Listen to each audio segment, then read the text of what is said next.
Let's dive into an essential survival skill, making natural cordage. Whether you're stranded in the wilderness or preparing for a survival scenario, being able to craft your own rope from nature can be a lifesaver.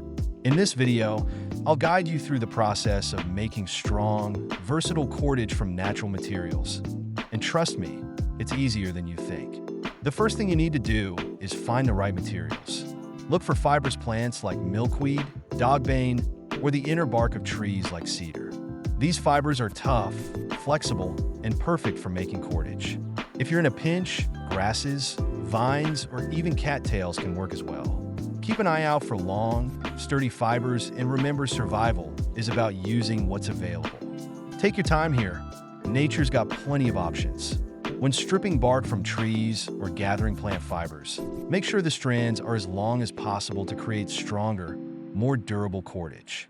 Every bit of care you take now will pay off when you're depending on this rope for shelter or trapping. Now that you've gathered your materials, it's time to prepare the fibers. This is a critical step that many beginners overlook, but it's important if you want your cordage to hold up under stress. First, soften the fibers. You can do this by rubbing them between your hands to break them down slightly, removing any stiff outer layers or debris. This makes the fibers easier to twist, which is key for forming strong, uniform cordage. The more pliable your fibers are, the better the end result will be. If you're using grasses or plants with thinner fibers, you might need to split the strands to make them easier to work with. Don't rush. Take the time to get the fibers prepped properly. It's worth it. Now we're ready for the fun part, actually making the cord. This method is called reverse wrapping, and it's an ancient technique that's both simple and effective. Start by taking two strands of your prepared fiber. Twist one strand clockwise and the other counterclockwise.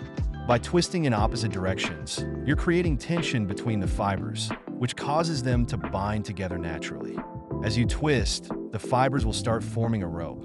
Keep it tight, and make sure to overlap any short strands with new fibers as you go, seamlessly integrating them into the cord. This technique ensures that your cordage remains strong and doesn't have weak spots. Keep adding fibers as necessary, and remember, practice makes perfect. Don't worry if it feels awkward at first. Once you get the hang of reverse wrapping, it becomes second nature. Once your cord is made, don't forget to test it. Give it a good pull to make sure it's strong enough for the task at hand. Whether you're using it to build a shelter, set up traps, or tie gear together, you want to make sure your cordage can handle the pressure. Natural cordage has so many uses in survival situations. You can use it for bow drills to start a fire, as fishing line, or even as an improvised snare.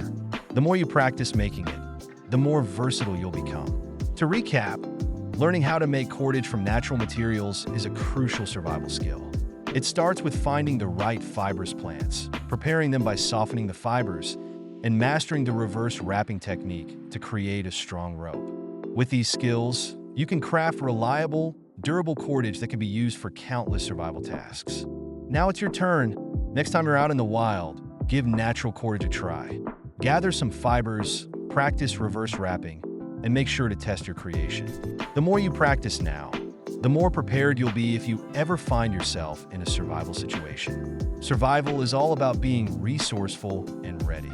Keep honing your skills, stay prepared, and you'll be able to handle whatever nature throws your way.